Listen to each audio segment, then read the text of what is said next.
salamat sa pakikinig. E-comment sa baba ang storya na gusto nyong marinig. Huwag kalimutang mag-subscribe.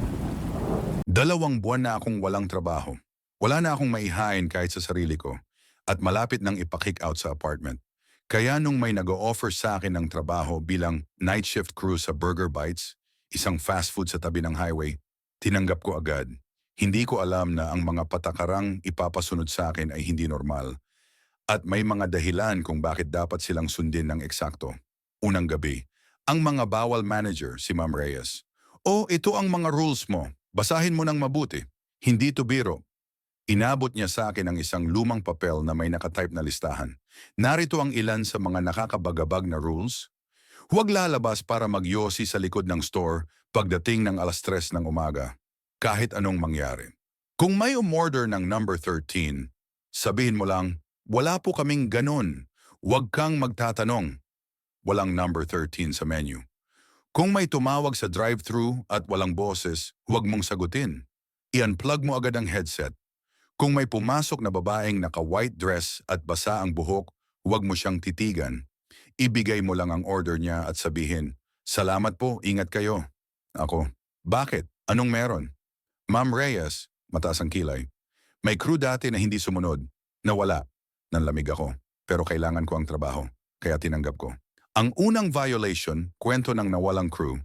Habang naglilinis ako, kinuwento sa akin ni Kuya Ben, isang tenured crew, ang nangyari kay RJ, ang dating night shift worker. "Kuya Ben, isang gabi, sumugod si RJ palabas para magyosi. 3 AM. Akala niya may nakita siyang tao sa likod. Mukhang babae. Sinundan niya, pero pagbalik niya, iba na siya. Namumutla. Parang may kausap siyang walang tao. Tapos, isang araw, wala na siya. Naiwan lang ang uniform niya sa locker, may amoy ng bulok. Nginig ang kamay ko habang nag-iisip. Pero mas natakot ako nang mangyari ito sa akin. Ang babaeng naka-white dress, Ponorn Kunom, bandang 2:30 ng umaga, may pumasok na babaeng matangkad, naka-white dress, basa ang buhok. Hindi ko siya tiningnan pero ramdam ko. Malamig siya, sobrang malamig. Babae, mahinang boses. "Number 13. Napatigil ako. Naaalala ko ang rule. Pero, bakit number 13? Ako, nanginginig. "Wow, wala po kaming ganon." Tumawa siya. Yung tunog, parang tubig na umaagos. Pagkatapos umalis. Pero nung lumabas siya, walang footprints sa sahig kahit basa siya. Ang drive-thru na walang boses, biglang may tumunog ang headset ng drive-thru. Walang boses. Static language. Naaalala ko ang rule. Dapat ay unplug. Pero, naiinggit ako. Baka nagloloko lang. Ako, "Hello? Burger Bites, good evening." Biglang may narinig akong raspy na boses. Parang may nagsalita ng pabaliktad. "Umuwi ka na. Dito ka na lang." Binitawan ko ang headset. Bumagsak ito sa sahig. Nung tiningnan ko, may fingerprint na parang nabubulok. Bakit may mga rules? Kinabukasan, sinabi sa akin ni Ma'am Reyes ang totoo. Ang lote kung saan nakatayo ang store ay dating sementeryo. At may mga dumadaan pa rin. Yung rules? Para hindi ka nila mapansin. Para hindi ka nila kunin. Ako, nag-iisip. Kaya pala walang nagtatagal dito. Pero wala akong choice. Kailangan ko ang pera. Kaya kahit natatakot ako, babalik ako bukas. Sana lang, hindi ako maging sunod na nawala. May susunod pa ba ako? Natapos ang shift ko. Pero habang naglalakad ako palabas, may narinig akong boses sa drive-thru. Kahit naka-off na ang machine. "Balik ka bukas! Kailangan ka namin dito!" Tumakbo ako ng mabilis. Pero sa likod ko, parang may sumunod. 3:15 ng umaga, clank, clank.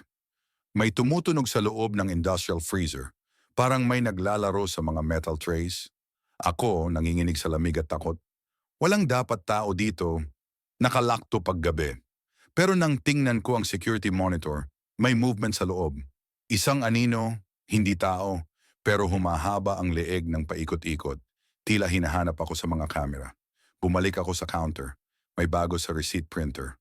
Lumalabas na message, "Pasok ka, gutom ako."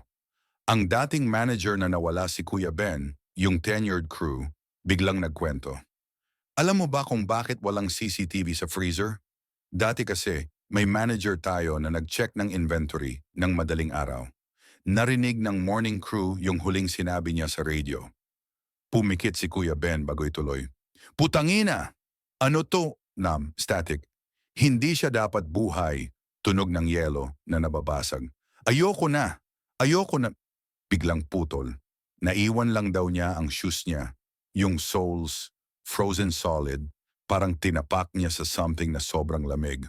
Ang customer na umaasa alas 4:30 ng umaga, may pumasok na lalaki. Normal itsura pero, Miss, penge nung number 13, sabi niya nang nakangiti. Ako, automatic. Wala po kaming ganon.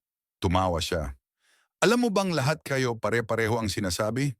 Nang lumingon ako sa grill area, wala si Kuya Ben. Wala ring tunog. Parang lahat ng appliances naka-off. Yung lalaki, nakatayo lang.